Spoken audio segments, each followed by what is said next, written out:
гарантирате, че ще оживее след опойката. Трябва някой да води да такова. Какво? Няма да се опоява животно. Ама кажи ги тя работа, аз те питам. Значи животното няма да се опоява. Няма да се наранява, ще бъде хванато и преместено. Ще бъде преместено в терариумите, седящи условия. А вие коя институция сте?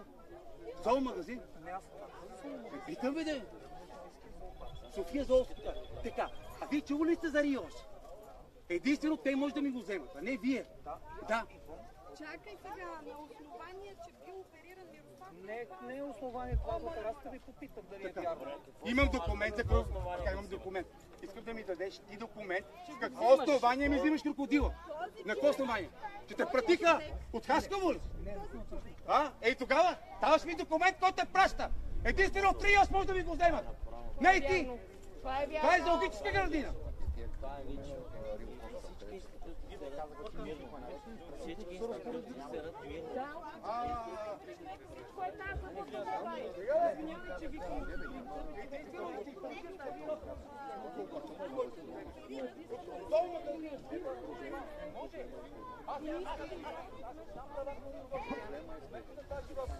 Ама че някой решил, от някой петица решила така да ни вземе крокодила просто. Няма как да стане. Аз казвам какво ми е мнението. Цял ден тази жена ме търмозва тука. Не знам какво иска тази жена петица от мене. Какъв е проблема? Да каже, това си нарушение, това си нарушение. Пил крокодила в дупка. Не, крокодила не е дупка. Той е в басейн. Не е дупка. Има документ. Къде отиде госпожа Петица? Крокодила ми има документ. От РИОС дойдеха, провериха го и не искаха да го вземат. От зоологическата ли градина си им дам? Аз да не съм тук някакво дарителско служител. Те там не умре живот, няма какво да ще да умрат крокодила.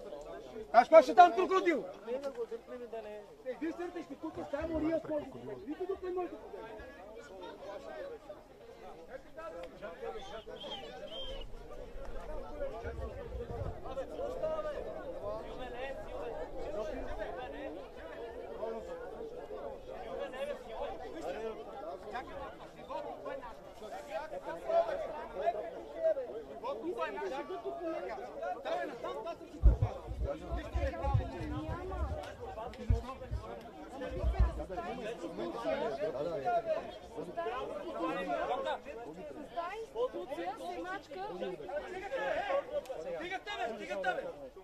Стигате бе! Имаме документи за това, че какво ви става бе? Вие от зоологическата магазина директор ми вземете крокодила ли бе? Щелите мирно бе! Нямате право! Никой една институция не ви го дава бе! Слушай, животното е моето! Няма как да дам нещо и някой да го вземе. Не е това институцията, проверете. Казаха, че нямат причина да взимат. Имам документ за този. Защо? Проверете ги тях, не мене. Да нямат право. Те казват, няма да напише протокол, няма да подпише протокол за взимане. Те идват да го взимат. Някой идва да го вземе. Кой казва, кой дава тази заповед, ако не е РИОС? Петицата. Единствено това е институцията, която може да не каже нищо и да бие задна. Ама зоологическата градина не ширите. Ма да ходя там с кучетата.